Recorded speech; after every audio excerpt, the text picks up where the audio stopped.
I'm going to call my soon-to-be ex-wife, Maddie. She's 48, and I'm 49, and we have one adult child, a son who's 24. I'd assume we had a great marriage and thought Maddie was my best friend, someone I could trust with my life. We got along really well and never had any significant arguments. Sure, we had our minor disagreements along the way, but we always worked through them and never went to bed mad. In bed is where we really clicked, as we both are very adventurous and have extremely high libidos. We liked doing everything and kept our relationship fresh by going on dates, taking romantic vacations, and making time for bedroom fun. Believe it or not, we still did it in the car or in the outdoors when we had the opportunity. I know this sounds immature, but that's how much we enjoyed each other. I was very happy in our marriage and believed she was too. I'll now explain how I found out. Did I find a racy email or text between her and her paramour? No. Did I catch them in the act? No.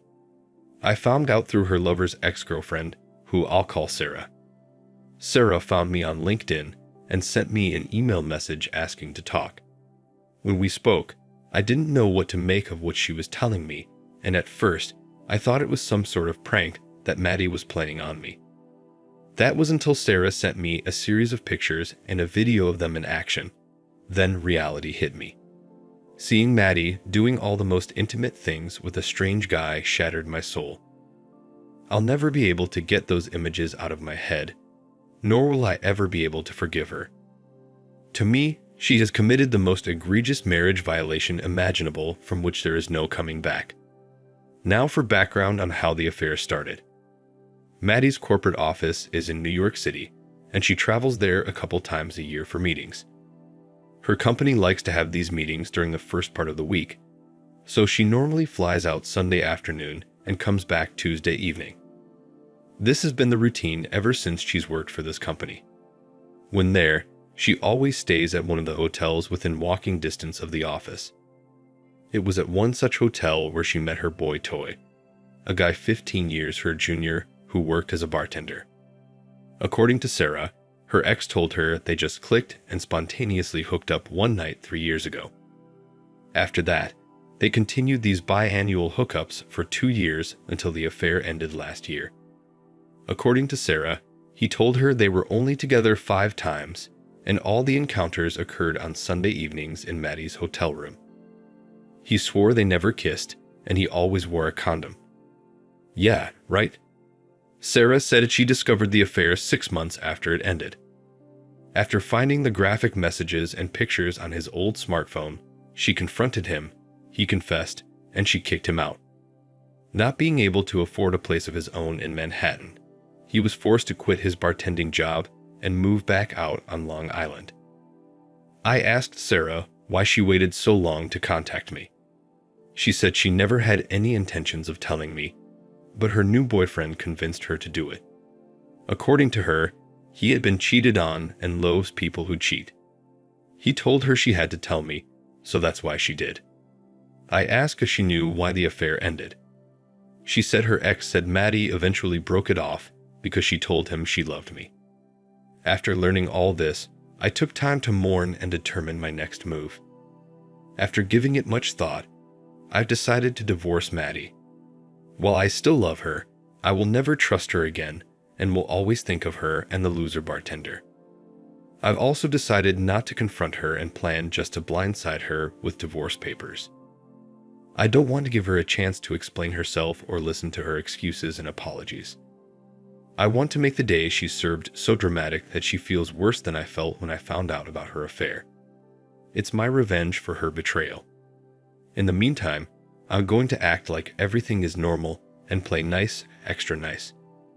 My situation is proof this kind of thing can happen to anyone, even after 27 years. I never dreamed I'd be one of those hurt people telling their personal story to the world, but here I am. My parting words of wisdom for the married guys out there is to never get too comfortable with your spouse and stay vigilant. Be alert at all times, my friends. Marriages are built on trust. If your spouse betrays that trust, then they're not worthy of keeping around.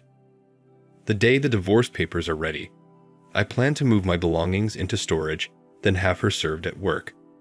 When she calls me, I'll tell her I've known about everything for weeks and send her one of the graphic pictures Sarah sent to me to prove it. Every time she calls or texts me again after that, I'll send her another picture, then another. I'll then let our families know I'm divorcing her and why. Right now, I feel good about my decision and can't wait for the day when I can destroy her life, just like she's destroyed mine. After things play out, I'll come back to provide an update. Now for the first update. Damn it. Why don't things ever go according to plan? The day came to serve Maddie and things were falling into place. I had all my stuff moved out in the morning, and that afternoon, a courier made the special delivery to her office and Maddie was served. As expected, she lost her mind and immediately called me, and I answered.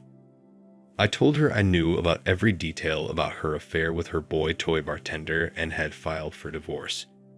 She begged me to let her explain. I told her I had already moved out and she should get an attorney, then disconnected the call. As predicted, she started calling me and I sent her the first photo. With each additional attempt she made, I sent her another. At that point, everything was going as planned. That evening, I called my son and told him. He was surprised and upset as you would expect. He asked me if there was any chance of working things out and I told him no, not after what she had done. I told him, son, never stay with a cheater.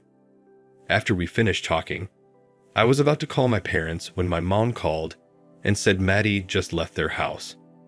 She was there frantically looking for me. While there, she confessed everything to my parents and said she has been in counseling since breaking off the affair last year. She told them she's been diagnosed with sex addiction.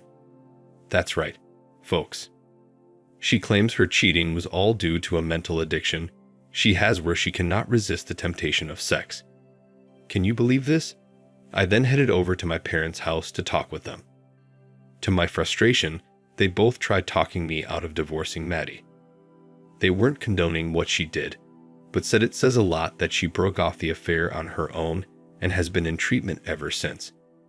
My mom was especially vocal, but Dad also tried to soften me up. I told them a man should never stay with a cheater, and I was shocked and disappointed by their reaction. I told them the whole addiction thing is nothing more than an excuse for cheating. To me, I believe in the saying, if you do the crime, you must do the time. The ultimate time or penalty for marital cheating is to divorce, and that's what I'm going to do. Before I left, my parents told me they will support whatever decision I make, but ask that I think about it. I told them I already had and left. When I got back to the apartment I rented, I called Maddie's dad to tell them I was coming over to talk. He told me Maddie was just there, and she told them everything, just as she had done with my parents. He said he doesn't believe the whole addiction thing either, but asked if I would take some time before I threw in the towel. We talked more, and I didn't promise anything, but I said I'd think about it. I'm very close with her parents, so divorcing will mean losing them too, which will be difficult. That night, Maddie tried calling me several times, but I didn't answer. Saturday morning, my son called and told me his mother called him last night too, and confessed to everything. I have to give her credit for that. She has taken full responsibility for her actions and has confessed to our entire family. My son told me he was thoroughly disgusted with his mother and fully supports me. He said he knows I'll be getting a lot of pressure from his grandparents and said he will support whatever I decide to do. He told me if his current girlfriend ever does something like this to him, he'll break up with her on the spot. So that's where things are now. I'm kind of in a temporary holding pattern. While I want nothing more to fast-track divorcing my wife, I also don't want our families to think less of me for rushing things. Has anyone on here been in a situation like this? How did you handle it? I'd love to hear your thoughts on what you would do in this situation. Now for the second update. I've read all your comments and appreciate the advice, even from those of you I disagree with. Let me first say I'm still moving forward with the divorce, but I have agreed to meet with my soon-to-be ex-wife to clear the air, so to speak. I'm going to give her 60 minutes to say her piece, and that's it. My attorney strongly suggests I not do so, but insisted if I do, we meet at his office and the meeting be recorded. I countered his recommendation and suggested I meet her at a neutral location with witnesses and record the meeting. He said this was okay, but told me to be very careful with what I say and do, as he's seen these things backfire on the betrayed spouse. I've set the meeting up for next Tuesday at her parents' house. My son will be with me and is going to record it using his tripod gimbal. He, along with my in-laws and my mom, will be in the next room. My dad can't be there because he has a doctor's appointment at that time. I'm meeting with her just to check the box that I at least met with her to satisfy my parents and in-laws. I'll update here after I speak with Maddie. Now for the third update. We had the meeting and it went better than I expected, but it was difficult for me. I let her speak uninterrupted. The only thing I asked is that she not use the sex addiction thing as an excuse, and she agreed she wouldn't. She started off telling me how much she loves me and misses me, and that what she did was wrong, stupid, and it meant nothing. All the things that you would expect her to say. She looked at me for a response, and I just told her okay, and gave her a look of, is there more? She went on to say that she came to her senses last year after continuing the affair for 2 years, and since that time, she has put herself into therapy. She said she kept all this from me for obvious reasons, as she didn't want to lose me. Maddie said therapy has really helped her, and that her therapist felt she had now worked through the mental drivers that made her cheat. I asked if her therapist felt this was just a temporary thing. Maddie said yes.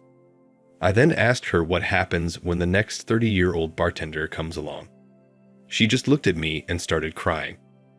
I told her she better continue, as the clock was running. She then transitioned into asking me if I had been happy with her, and if there was anything more she could have done for me throughout our marriage. I told her I was very happy before this, and yes, there were things she could have done. The most important things being trustworthy and loyal. Maddie said she was as she loved only me. I gave her a side-eye look and laughed in her face. She then tried explaining herself, which didn't go well. She said she only cheated when she was away and therefore never neglected me. She went on to say that because they never kissed and he wore condoms, that made a difference somehow. Now, mind you, she's sitting there telling me this like I'm supposed to be impressed or something.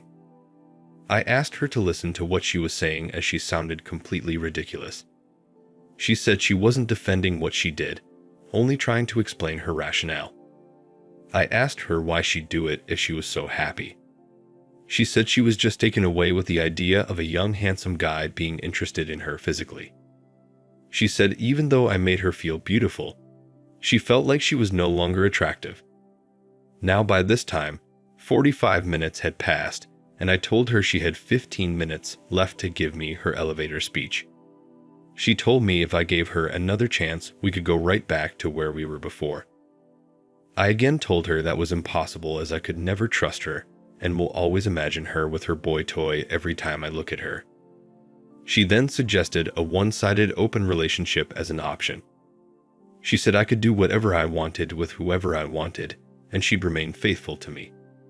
I quickly shot that down and told her I wasn't like her. This made her cry, and she spent the rest of the time begging me to take her back. I just let her cry and beg, not saying a word. When the hour was up, I got up, picked up the gimbal with my son's phone attached, and walked out of the room. Before I left, I had my son send me the video via the Dropbox app, and I left. Maddie sent me a text later that evening thanking me for meeting with her, but I never replied. Now that I checked that box, I plan on calling my attorney in the morning and telling him to fast-track the divorce process. Now for the final update. Hello everyone. I'm sorry for not providing an update sooner, but I obviously had a lot going on. Our divorce was finalized last Wednesday. We split everything 50-50, and she decided to stay in our family home and buy out my portion of the equity. According to her, she did this as she believes one day we will reunite and live together there once again. As for the divorce process, It was very emotional and mentally taxing for me. As time went on, my resolve started getting shaky, and I thought many times of just calling it off and getting back with Maddie, but I knew if I did, I'd end up being miserable. Complicating matters further, when we went in for our first hearing, the judge ordered 60 days worth of counseling for us. 60 days. She told our attorneys that we had to complete the sessions before she'd hear the case. I asked my attorney if she had the authority to demand this, and he said she does, and there wasn't much we could do about it. He cautioned me not to protest too loudly or file any type of challenge, stating doing so could work to my detriment as the judge may hold this against me. So, I suffered through 16 sessions. It was a painful and worthless process as far as I was concerned. Not so much with Maddie, but with the therapist. She seemed to put all the attention and blame on me. I had to remind her a few times that I wasn't the one who cheated here. Eventually, after feeling browbeat for several sessions, I came up with a strategy to get her off my back. I told her that I viewed Maddie as my worst enemy. She asked me why I would say that, and I explained that no one has ever betrayed me like she has. I said no one in my family has, none of my friends have, none of my coworkers have. The only person who has was Maddie, and therefore I have no trust in her, and staying married was out of the question. The therapist didn't have a good comeback for this, so I used it in every session and it worked. After completing the counseling, a follow-up hearing was scheduled and the rest of the process was relatively painless. The judge asked if we attended counseling and what the outcome was. My attorney stated we had, and that my decision was to proceed with the divorce. Maddie's attorney said Maddie appreciated me attending the sessions, but that it was her wish that we would reconcile. The judge said that doesn't seem possible at this point, so we will proceed with the hearing, and 90 minutes later, it was all over. To Maddie's credit, she gave me space and didn't try contacting me between our counseling sessions, and said everything she had to say in the sessions themselves. The whole time, she never tried blaming me and just kept stating that her primary goal in life was to remain my wife. She even stepped in a few times when the therapist was being difficult and told her that I wasn't the bad guy here she was. Maddie could have made the entire process much more difficult and expensive, but she didn't, and I appreciated that. As a way of thanking her, I took her out to dinner the day after our divorce was finalized and then went back to her house for a nightcap. There we ended up getting physical for the first time in over a year. It was great, and I felt really good about everything afterwards. Now, you may be asking yourself, how does this make sense? Well, for me, I just couldn't stay married to her after she cheated and wouldn't even consider living with her again. But that doesn't mean I don't desire her physically, because I do, and likely always will. She understands our relationship going forward will be just a physical thing, kind of like she had with the bartender. She told me she'll accept that for now, but said she wants more and will never stop trying. While I've not yet done so, I do plan to start dating other women, and Maddie knows this. I explained to Maddie, if one of those relationships turns into something serious, then I will end our relationship. She told me she understands, but doesn't want to think about that and doesn't like it. She also told me she plans to remain monogamous and committed to me even if I do find someone else. While I miss the way things used to be, I like this new arrangement we have, and for the first time in a long time, I feel good about myself and the future.